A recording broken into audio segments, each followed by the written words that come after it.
Good morning! I'm PolarizedMoon and I'm here with... Nunavia. And today we're doing a little bit of unboxing. I have a group of Sonic-themed things to put on my shelf.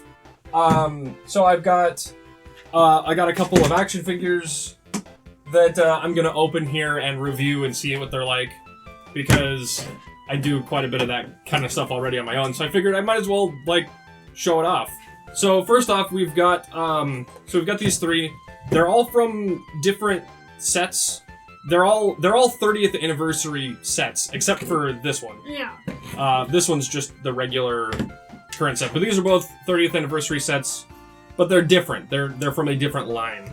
And I got these ones because these two are unique, and this one is... I don't have an Eggman figurine, and... yeah, I don't have an Eggman figurine, and I saw this and it was really well articulated, so I figured I could pick that up. So we're going to start with the couple of Sonics here. We're going to go with Classic Sonic first. Sure. I know for a lot of collectibles you don't want to open them, but I know that these aren't going to raise in price enough. They're mass-produced. They're not. I mean, I don't collect these to resell at any point, so for me it doesn't matter. If it was something, more important, yeah. I would... that's loud. So... This one here is Classic Sonic, but he's got his little chili dog here. Oh, he's got a mouth too. Look at that. Yeah, his little side mouth. I'm probably gonna do close-up shots later. Yeah. So you'll see all the stuff that we're talking about. I can't really get super close to the camera. Super close with the camera on that one. He's adorable. He's got this sassy pose with this chili dog, and I'm like, ooh, chili dog. Yeah, yeah. I'm like, Todd needs this, because chili dog. So that's pretty... And he's actually pretty articulated for how small he is. Yeah, I have one other... here's a larger scale. Yeah. As you can see, this is the Sonic Mania Classic Sonic, because he's a lighter blue. He's a lighter blue.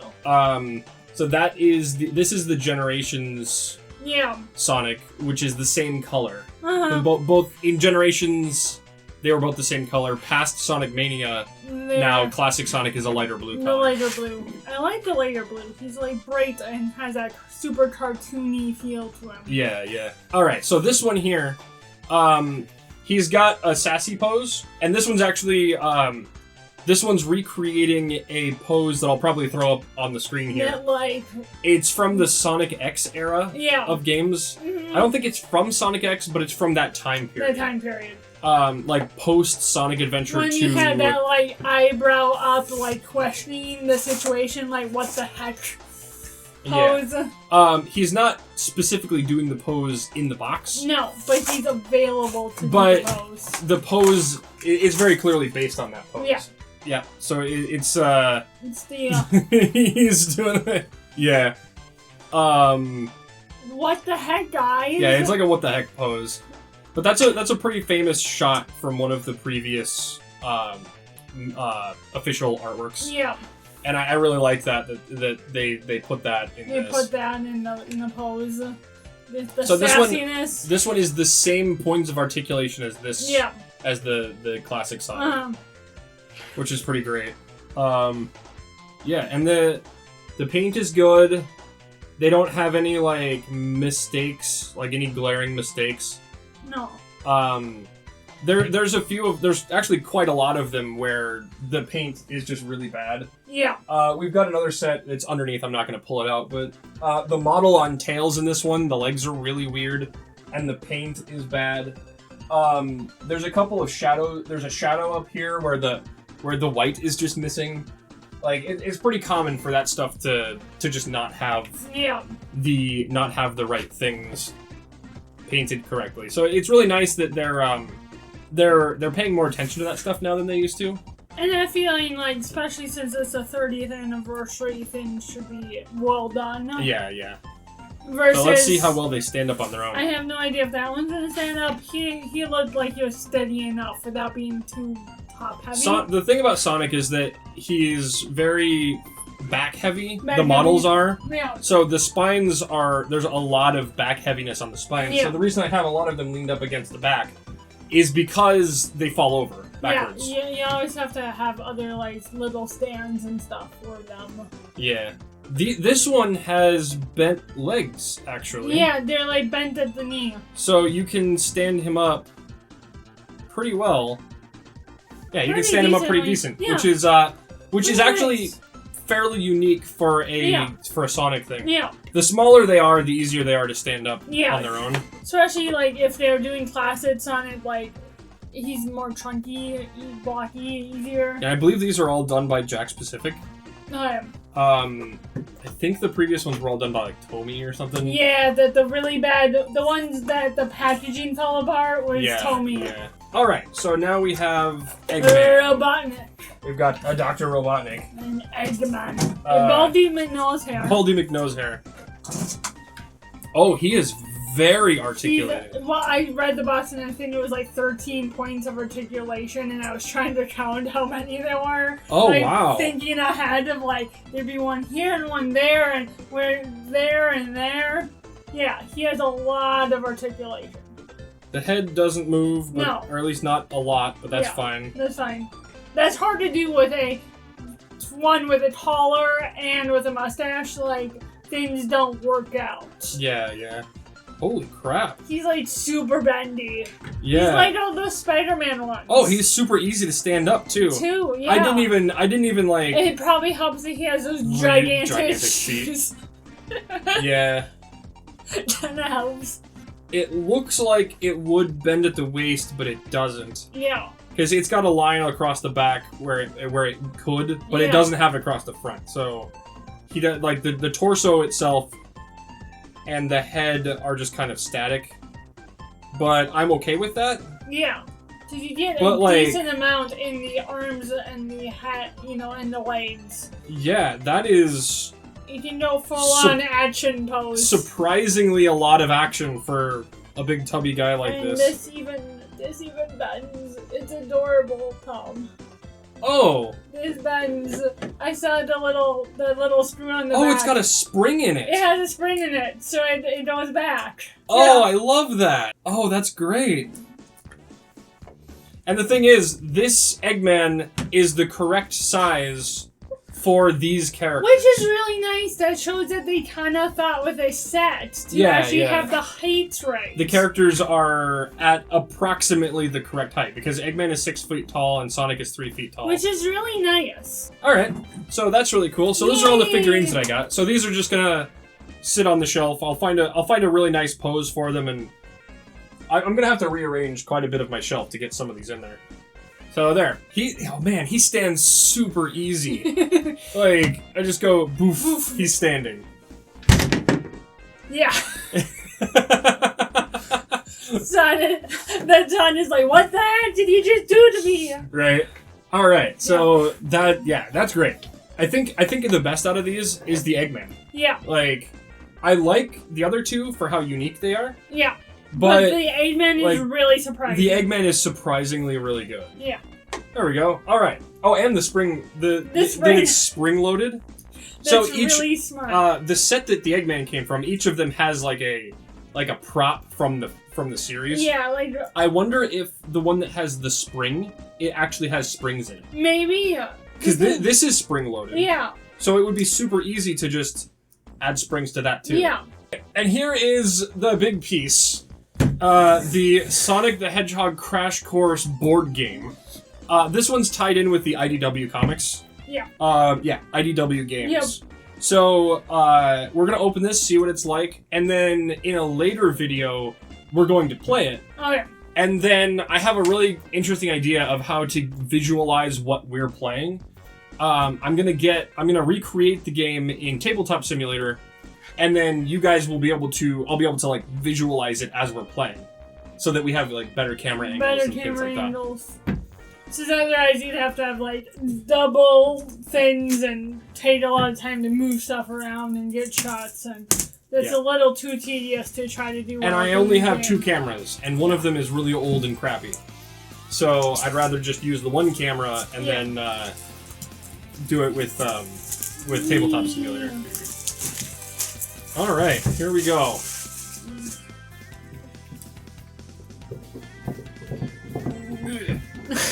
A brand new box is always hard to open. Game contents under tray. Alright. Okay, so it comes with 4 figurines. he looks like a Muppet. It's so dorky, but it's so classic. Like, classic Robotnik with the ridiculous, like, triangle-shaped cowl thing and the mouth that goes all the way, like, joint the Muppet So the figurines aren't the best, but I didn't expect them to be fantastic. But they aren't amazing. The Sonic's really good. The Sonic looks really good. The Tails is actually surprisingly well done. The Knuckles doesn't look that great. No. And the Robotnik is just that cheesy old school style that it works. I'm actually really surprised how well this Tails is, because Tails is usually half the time the problem. Most of the time in these sets, Tails is the one that looks bad. But this Tails is just like, I'm determined. He's so adorable. I want to be Tails. He's so cute. Alright, so this game is like all of my favorite games, it's tile based. Why am I not surprised? So, yeah, hold on, let me open this up. Oh wow, yeah, like everything is... There's bumpers and boosters and bombs. And you have track tiles and shortcut tiles. Oh, this is cool. And you have 1 reference board. That's nice. Oh yeah, reference fixed rules. Damage, 1 action That's each. That's nice. All right, I love when they do that. I'm gonna pop these out. Oh, they pop out really nicely. Oh, that's good. Some of them are so impossible to pop out. Okay. And then some of them pop out too easily.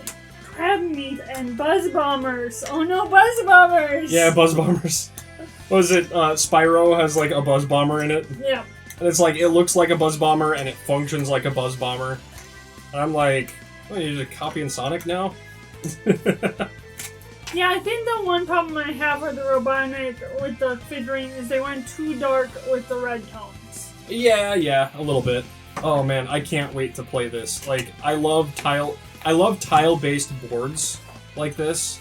And like the figurine and pose of Knuckles isn't horrible. It's the paint job's not the best. It's the modeling and the paint job. And the paint job, because there's a lot of seams and stuff. The pose itself is just fine. Yeah. I don't know what a lot of these like pieces are for just yet. Because like I can kind of figure out some of them, but like because these are dash panels, like I know that. And like what are these little explosion tiles for? Damage points. Oh, is that what that is? Yeah. And then you have the character ones, which are extra lives. Oh, okay. And then you got the Flicky Bird tokens. Yeah, there's a lot of them. Yeah, you get 24. There's the bombs and the springs. Yep. Oh, on the back side, they're question marks. Yeah. Oh. I like the casing that this comes with, too. Yeah, it has spaces for stuff. These will all fit in one side, and then all the rest can go on the other side. Yeah. I like that a lot.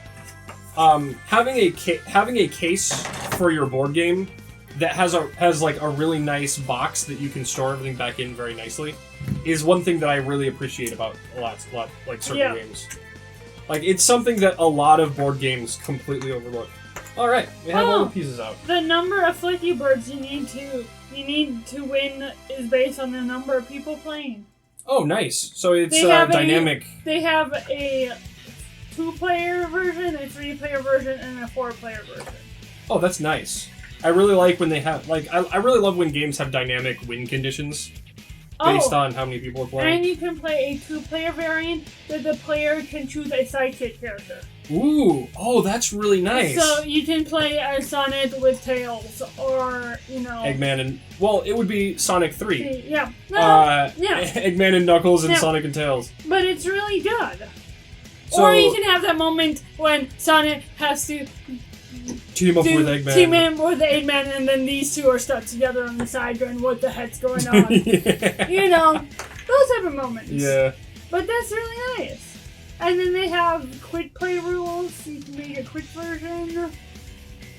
This is really, this has, good amount of, instructions without making it too complicated. Yeah.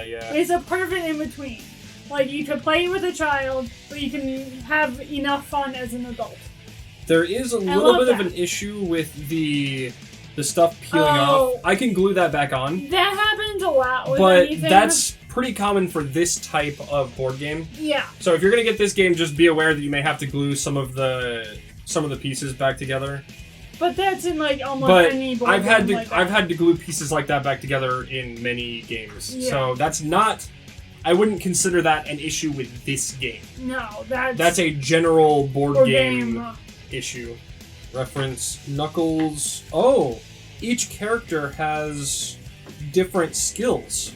And Oh, causing and look at that. issues. The back of this card has like Yeah. the descriptions of all the It's pieces. really nice. So you don't actually need to. Once you like generally know how the game is played, That's a good reminder. it's all on this one card. It's all the reminder card. Yeah, that's great. So these all have just the title on the back. Yeah, all these just have the crash course thing. Yeah. Unless it's the double-sided The double-sided ones. These are a turn or a straight piece. These all have monitors on the back. These are the same front and back, and these are the same front and back. Yep. I really like this. So be on the lookout. Sometime in the future, we're gonna pull up one of these. We're probably gonna turn the table sideways and play it like that. Yep. And then when we'll have to figure out how we want to have it done, but we'll play it on the table, and then I'll recreate it step by step as I go in Tabletop Simulator. Yep. And I think if we're ever going to be doing like live board games, I think that's how I'm going to be playing them in the future. Made some more sense. Yeah, so we can play like the actual version, and then I can recreate it in Tabletop Simulator and go step by So step. people can see, especially since we do not have Yeah, a since setup, we only have so- one camera set up. Yeah, but either way, I think that's about all the time we've got for this episode. Like and subscribe if you like the episode. Ring that bell if you'd like to see more. Good night, and be on the lookout for when we play this at sometime in the future. Bye-bye! Bye.